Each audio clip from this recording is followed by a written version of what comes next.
Pinalagi pa ni Police Lieutenant Maynard Bugina, Deputy Chief of Police iti publiko kang runaan na kanang iti mapanagkalkalap iti Waiga Paset iti barangay Bagbago Solsona daytoy ket kalpasan analmes iti Maysa Abarito a residente iti barangay San Francisco Dingiras kuna ni Bugina a posible anapan limusot iti biktima iti box culvert nga eksakto lang iti Maysa a tao ket posible anaawan ti anges ti lalaki iti uneg ti rukib. Digiti barangay officials iti barangay Bagbago adda nakita da nga agsilsilaw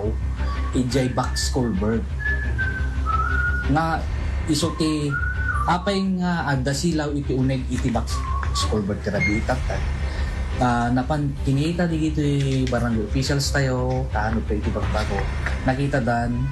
nga adda mang bangkay may nga bangkay ni Joshua nga adda ti uneg iti danom awanin ti na.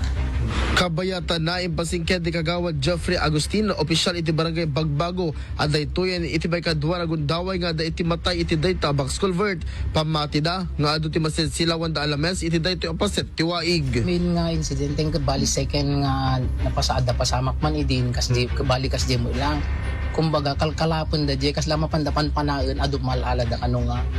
lamos na di jay kati amomi nga kas lakason na DJ siguro pa ng sirok na DJ na unag nga part na baka no na ang sandyo unag idi rumaron so ti rason nga